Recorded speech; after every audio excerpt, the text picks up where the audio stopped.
Valitsus eraldab igal aastal kuni 1 000 000 eurot omandis olevate meediakanalitele, mis pakuvad venekeelset sisu, sealhulgas Delfi ja Postimees.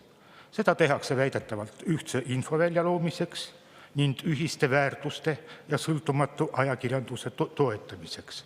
Samal ajal tekib nende väljaannete pakutav sisu kahtlusi nii objektiivsuse kui ka edendavate väärtuste osas. Eeltoodust tulenevalt palume teil vastavalt Riigikogu töö- ja kodukorra seaduse paragrahvile 139 vastata järgmistele küsimustele. Esimene.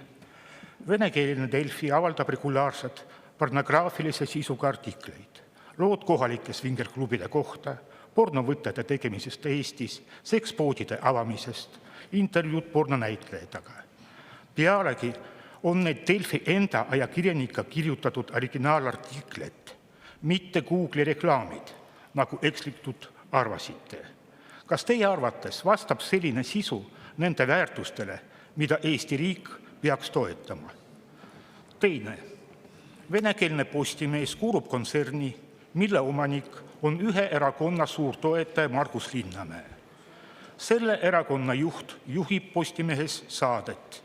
Niisama erakonna aktiivsed poliitikud töötavad Postimehe toimetuses. Kas sellisel juhul saab rääkida sõltumatust ajakirjandusest? Kolmas.